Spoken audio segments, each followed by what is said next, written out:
মুরালি কোনো নতুন রেসিপি না। দোকানে মেলায় এই মুরালি দেখতে পাওয়া যায়। খেতে কিন্তু দারুণ লাগে।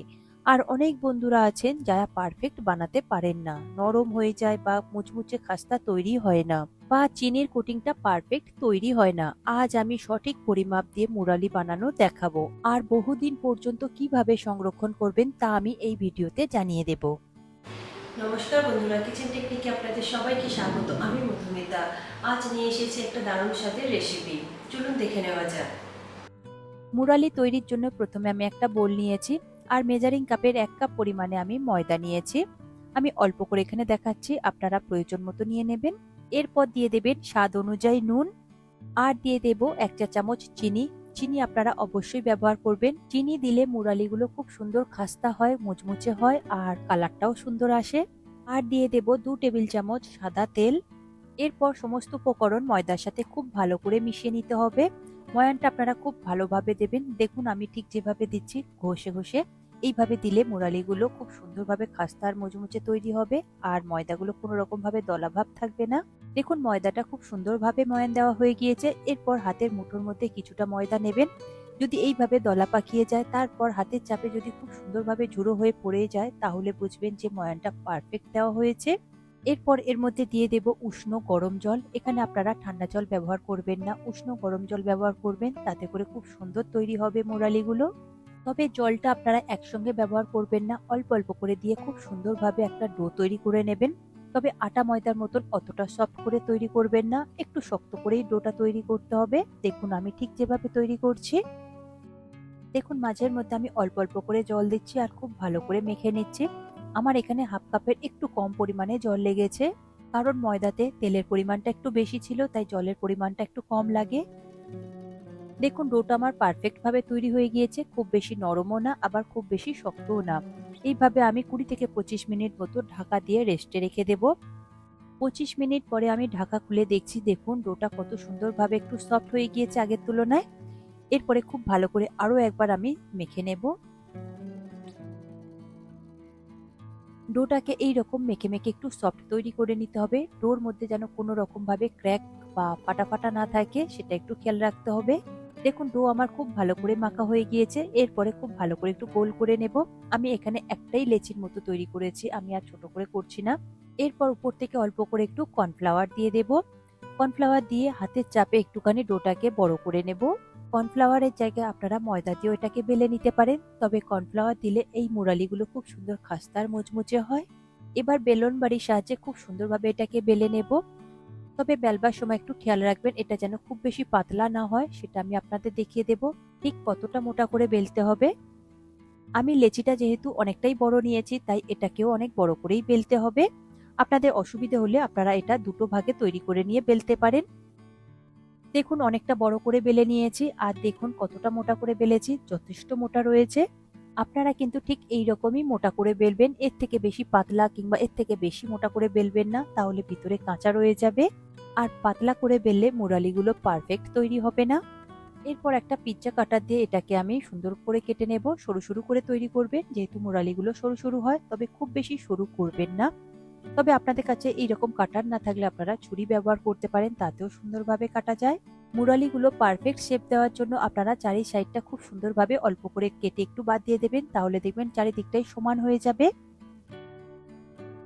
দেখুন মুরালিগুলো লম্বা লম্বা করে কাটা হয়ে গিয়েছে। এরপর মাঝখান থেকে আরো একটা আমি কেটে নেব, যাতে মুরালিগুলো একদম পারফেক্ট সাইজের হয়।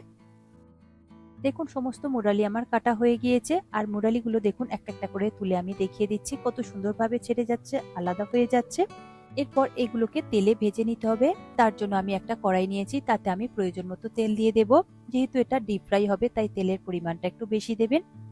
তেলটাকে মিডিয়াম ফ্লেমে একটু গরম করে নেবেন, তবে খুব বেশি গরম করবেন না, মিডিয়ামই থাকবে। তেল দেখুন মিডিয়াম গরম হয়ে গিয়েছে। এরপরে আমিও একটা একটা করে মুরালিগুলো তেলের মধ্যে ছেড়ে দেব, তবে খুব বেশি একসঙ্গে দেবেন না, তাহলে একটার সাথে আরেকটা লেগে যেতে পারে। সমস্ত মুরালি তেলের মধ্যে ছাড়া হয়ে গেলে তারপর গ্যাসের ফ্লেমটাকে একদমই লোতে করে দেবেন। যেহেতু এগুলো আস্তে দিয়ে ভাজতে হবে, জোরে দিয়ে যদি ভাজেন উপর থেকে কালার চলে আসবে আর ভিতরটা কাঁচা রয়ে যাবে, আর মুরালিগুলো একদম নরম থাকবে, কোনো রকম ভাবে খাস্তা বা মুচমুচে তৈরি হবে না। মুরালিগুলো দেওয়ার সাথে সাথে নাড়াচাড়া করবেন না, কয়েক সেকেন্ড ওইভাবে একটু রেখে দেবেন। যখন একটু হালকা ভাজা ভাজা হয়ে আসবে তখন একটু নাড়াচাড়া করে দেবেন। দেখবেন খুব সুন্দরভাবে মুরালিগুলো ছেড়ে যাবে আর ভাজা ভাজা তৈরি হবে। এইভাবে আপনারা লো ফ্লেমে তৈরি করবেন, দেখবেন মুরালিগুলো খুব সুন্দরভাবে ফুলতে শুরু করবে আর ভিতর থেকে একদম খাস্তা হবে। দেখুন মাঝের মধ্যে নাড়াচাড়া করে মুরালির কালারগুলো কত সুন্দর চলে এসেছে, তবে এখনো রেডি হয়নি, আরো একটু সময় লাগবে। দেখুন কালারটা কত সুন্দরভাবে চেঞ্জ হয়ে যাচ্ছে, আরো একটু ডিপ কালার চলে আসছে। ঠিক এইরকম একটু লাল লাল করে আপনারা ভেজে নেবেন। ভাজা হয়ে গেলে তেল থেকে আপনারা ঝাঁঝরির সাহায্যে তুলে নিয়ে একটা প্লেটের মধ্যে রেখে দেবেন। দেখুন প্লেটের মধ্যে রেখে দিয়েছি। এগুলো খুব সুন্দর খাস্তা মুচমুচে হয়েছে আর ফুলে দেখুন একদম গোল গোল হয়ে গিয়েছে।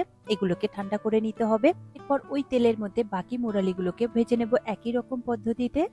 গ্যাসের ফ্লেমটাকে আপনারা অবশ্যই লোতে দিয়ে করবেন আর এটা ভাজতে মোটামুটি 15 থেকে 20 মিনিট মতো সময় লাগবে। দেখুন সেকেন্ড ব্যাচের মুরালিগুলো আমি কন্টিনিউ একটু নাড়াচাড়া করে দিচ্ছি লো ফ্লেমে। দেখুন কালারটাও কত সুন্দরভাবে চলে এসেছে। ঠিক একই রকম ভাবে আপনারা লাল লাল করে একটু ভেজে নেবেন। ভাজা হয়ে গেলে তেল থেকে তুলে নেবেন ঝাঁঝরির সাহায্যে। তুলবার পরে ওই প্লেটের মধ্যে রেখে দেবেন। তবে এগুলোকে একদম ঠান্ডা করে নেবেন। গরম অবস্থায় কিন্তু চিনি শিরাতে দেওয়া যাবে না, তাই এগুলোকে আগে ভেজে তুলে রাখবেন। মুরালির উপরে যে চিনির কোটিংটা থাকে সেই কোটিং করবার জন্য আমি এখানে মেজারিং কাপের 1 কাপ পরিমাণে চিনি নিয়েছি। এবার চিনিটা আমি একটা ফ্রাই প্যানের মধ্যে দিয়ে দেব। তারপর দিয়ে দেব মেজারিং কাপের হাফ কাপ পরিমাণে জল। চিনি যতটা নেবেন তার হাফ সবসময় জল ব্যবহার করবেন। গ্যাসের ফ্লেম হাইতে দিয়ে চিনিটাকে খুব ভালো করে গলিয়ে নিতে হবে আর চিনি শিরাটাকে খুব ঘন করে তৈরি করে নিতে হবে, সেটা আমি আপনাদের দেখিয়ে দেব। দেখুন কন্টিনিউ চিনি শিরাটা আমি নাড়াচাড়া করছি আর অনেকটাই দেখুন ঘন হয়ে এসেছে। দেখুন চিনি শিরা ফুটে কিন্তু অনেকটাই ঘন হয়ে গিয়েছে। তারপর একটা বোলের মধ্যে জল নেবেন, তার মধ্যে অল্প করে একটু এই চিনি শিরা দিয়ে দেবেন। এরপর জল থেকে তুলে ওই চিনি শিরাটাকে একটু দলা পাকিয়ে নেবেন। যদি এই রকম দলা পাকিয়ে যায় তাহলে বুঝবেন যে চিনি শিরাটা একদম পারফেক্ট তৈরি হয়েছে। আর যদি না দলা পাকিয়ে যায় তাহলে বুঝবেন চিনি শিরাটা এখনো আর একটু ঘন করে নিতে হবে। তবে দলাটা যেন খুব বেশি শক্ত না হয়ে যায়, একটু সফট বা নরম থাকে যেন। এরপরে ওই চিনি শিরার মধ্যে আমি ভেজে রাখা ওই মুরালিগুলোকে দিয়ে দেব। গ্যাসের ফ্লেমটাকে এরপরে লোতে দিয়ে দেবেন, দিয়ে কন্টিনিউ আপনারা নাড়াচাড়া করতে থাকবেন। দেখবেন চিনি শিরাগুলো খুব সুন্দরভাবে মুরালিটাকে কোট করে দেবে। দেখুন মুরালিগুলো কত সুন্দরভাবে চিনি শিরাতে একদম কোট হয়ে গিয়েছে, সাদা সাদা হয়ে গিয়েছে। চিনি শিরাটাও একদম ভাবে শুকনো হয়ে গিয়েছে। গ্যাসের ফ্লেমটাকে বন্ধ করে দেবেন, দিয়ে কন্টিনিউ আরো একটু নাড়াচাড়া করে নেবেন। দেখুন কত সুন্দরভাবে রেডি হয়ে গিয়েছে। তবে এগুলো কিন্তু এখন খুবই গরম রয়েছে। এরপর এগুলোকে একটা প্লেটের মধ্যে আমি এটা পরিবেশন করে নেব। তারপর ঠান্ডা হলে আমি আপনাদের ভেঙে দেখিয়ে দেবো যে কতটা খাস্তা মুচমুচে হয়েছে। এগুলো যদি আপনারা স্টোর করতে চান তাহলে পুরোভাবে ঠান্ডা করে নেবেন। ঠান্ডা হয়ে গেলে তারপর এয়ারটাইট কন্টেনার কিংবা কোনো রকম কাঁচের জারের ভিতর রেখে দেবেন। দিয়ে এটা নর্মালি রাখবেন, কোনো রকম ফ্রিজে ব্যবহার করবেন না, এমনিই বাইরে রাখবেন। দেখবেন বহুদিন পর্যন্ত এটা খাস্তা আর মুচমুচে থাকবে। কম করে আপনারা 1.5 থেকে 2 মাস পর্যন্ত রাখবেন, দেখবেন তাও খাস্তা আর মুচমুচে থাকবে। এরপরে দেখুন মুরালিটা কত সুন্দরভাবে চিনির কোট হয়েছে, একদম পারফেক্ট দোকানের মতো দেখতে লাগছে। এরপর এটাকে আমি ভেঙে দেখিয়ে দেব। দেখুন কতটা খাস্তা হয়েছে, কত সুন্দরভাবে ভেঙে গেল। দেখুন রেডি হয়ে গেল একদম পারফেক্ট দোকানের মতন মুরালি। আপনারা এইভাবে বানিয়ে নেবেন। প্রতিটা মেজারমেন্ট কিন্তু পারফেক্ট ভাবে দিতে হবে, তাহলে কিন্তু পারফেক্ট তৈরি হবে একদম দোকানের মতো। আর এই মুরালিগুলো দেখে কিন্তু কেউ বুঝতেই পারবে না এটা বাড়িতে তৈরি না বাজার থেকে কিনে আনা মুরালি। আশা করি আমার আজকের এই রেসিপি আপনাদের ভালো লাগলো। ভালো লাগলে এইভাবে একবার অবশ্যই বানিয়ে দেখবেন। আমার মনে হয় আপনাদের সকলেরই ভীষণ ভালো লাগবে। ভালো লাগলে কমেন্ট করে অবশ্যই জানাবেন আর সাথে লাইক শেয়ার করবার অনুরোধ রইল আর চ্যানেলটি সাবস্ক্রাইব করে নেবার অনুরোধ রইল। আজ তাহলে এই পর্যন্ত, আবার অন্য কোনো দিন হাজির হয়ে যাব অন্য কোনো রেসিপির সাথে। সবাই ভালো থাকবেন, সুস্থ থাকবেন আর ভিডিওটি পুরো দেখার জন্য অসংখ্য ধন্যবাদ।